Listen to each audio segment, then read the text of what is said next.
Yo, what is going on, guys? My name is Serge Drobin, and I'm here with you today at Fagan's Fretboard Academy. And today we're going to talk about mastering the diatonic scales, getting out of the boxes of pentatonics. And how we're going to achieve that is actually laying out the guitar in maybe a different way than you imagined it before. This exercise, we're going to be breaking down a B minor scale, okay? Just a regular old B minor scale. You can add harmonic minor, melodic minor to this, but if that doesn't make sense to you right now, just go ahead and put it on the shelf because we don't need to worry about it yet. We're going to just analyze a B minor box scale. So if you don't already know it, I'm going to put the tabs up on the screen. We're going to be starting on the 7th fret of the low E string. Here's the scale.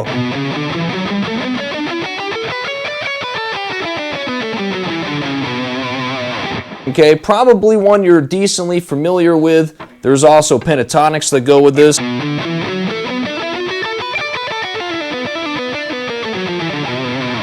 Okay, you're probably familiar with all these patterns, right?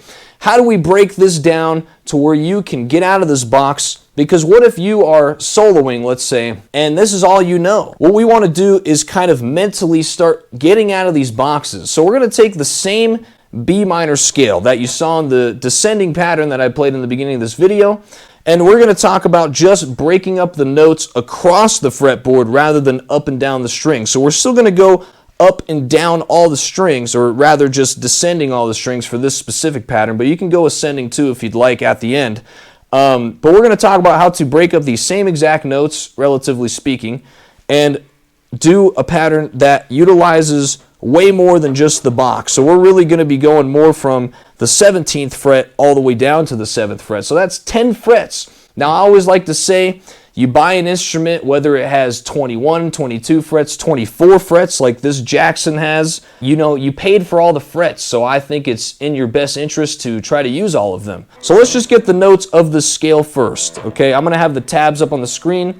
We're going to be starting on the 17th fret of the high E string, which is an A note. Then we're going to a G note.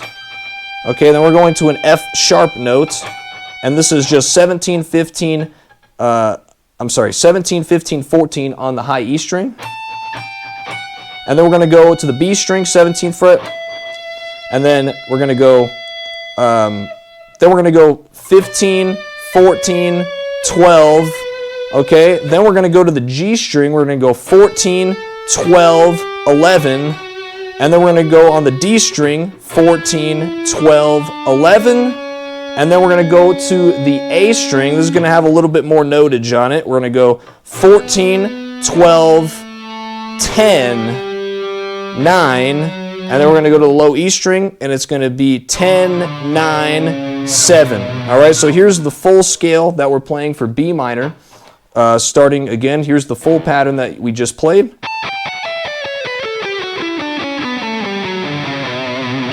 All right, so as you can kind of hear, there's a lot more color in this pattern versus just doing a regular B minor scale that was in the box that you heard before, and there's a lot we can do with this, okay? So now I'm going to put the tabs up on the screen for the actual descending pattern that I played in the beginning of this video, and this is going to have a lot of going back and forth between the strings. So really with your picking hand, you want to get used to this hand kind of muscle memory, being able to alternate pick, or economy pick rather, in between the strings, so you can kind of get the speed out of it that you're also looking for. So here we go.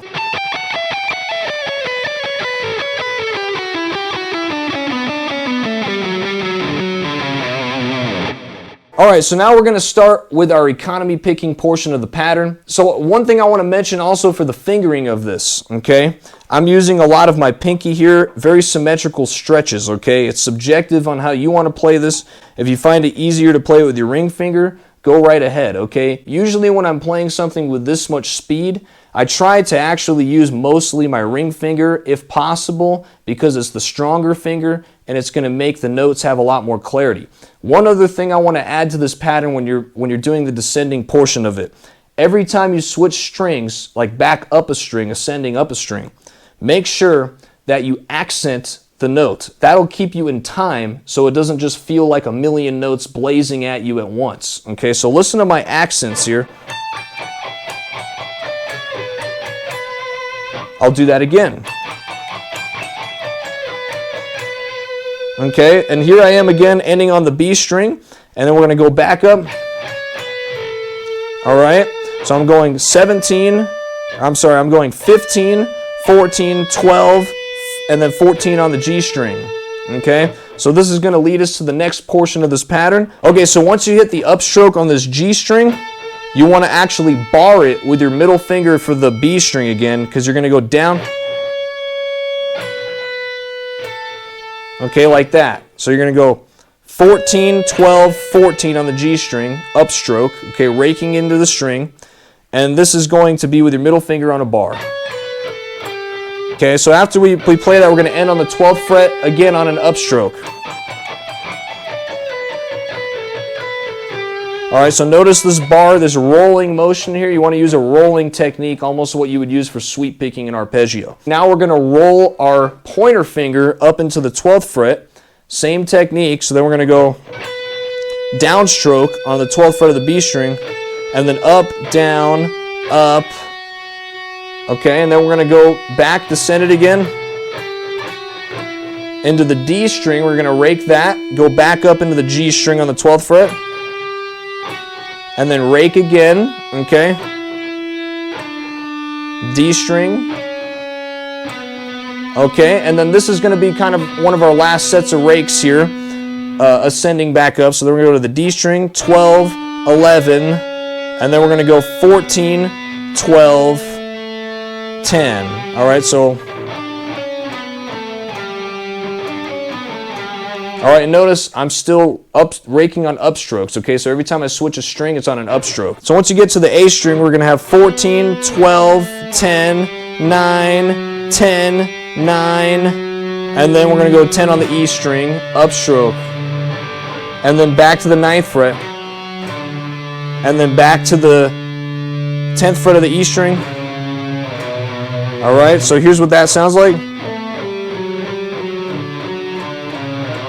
So I'm just repeating a lot of notes, okay? And again, I'm just economy picking the whole thing. It's causing me to end on upstrokes every time I switch strings. Here's that ending part of the pattern one more time so you can see it.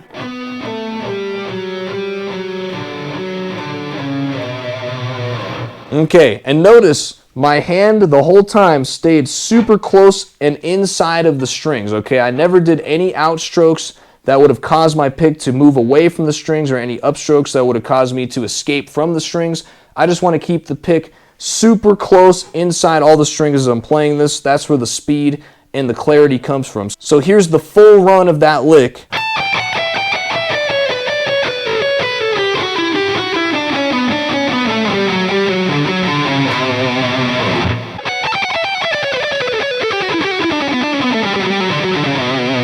All right, I hope this helped you a lot with diatonic runs. You can actually use this run in any key you want. It'll apply. You could literally just copy and paste it anywhere on the guitar. And this should help you out a lot when you're soloing in minor keys. And I hope this helped you a lot with your soloing and diatonic patterns. Leave any questions or comments below that you might have for this video. I try to answer all the comments. And I really appreciate all of you for watching. If I earned your subscription, that's much appreciated. And I hope you all have a great rest of your day.